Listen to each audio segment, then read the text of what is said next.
Welcome to Samba Samba. Enjoy the video. You're starting with essentials. Confirm your thermostat model is compatible and that the system has a C-wire or equivalent 24V power. Once done, switch off the HVAC breaker to avoid shorts and gently remove the old thermostat, labeling any wires. Next, open the Google Home app and sign into your Google account so pairing can begin. Make sure to keep the wiring photo and the furnace access panel nearby. You'll need both for the next steps.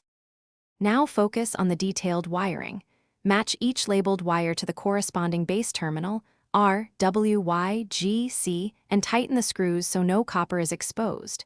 If you don't have a C wire, install the Google Power adapter per instructions to provide stable power. Once wires are secured, tuck them into the wall cavity and mount the thermostat base level. Clip the display onto the base until it clicks. After that, restore power at the breaker and watch for the startup sequence. Finish by completing the device setup in Google Home. Add a new device, choose your thermostat, and follow prompts to select Wi-Fi and home location so schedules work correctly.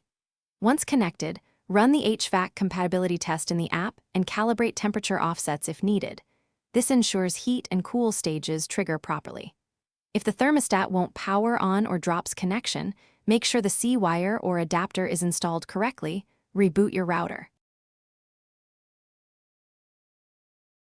Thanks for watching. Consider subscribing if we helped you.